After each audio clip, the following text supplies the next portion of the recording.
how to delete Google account. So if you want to delete your Google account, then first make sure that you have a stable internet connection. After that, you need to open up your Google or your mail. Go with the top right, which has that profile icon. And from the profile, tap on manage your Google account. Under that, you need to go with data and privacy. Scroll all the way down.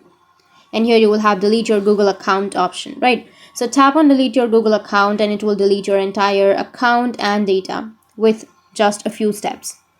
After tapping on delete your Google account, it will ask you to enter your password. So you need to enter your password, and after that you can go with further steps. You can go with continue and select the accounts that you would like to delete, or select the services that you would like to delete, like Gmail, YouTube, Calendar, Contacts, Google Play, all of the services that you've created with your Google account.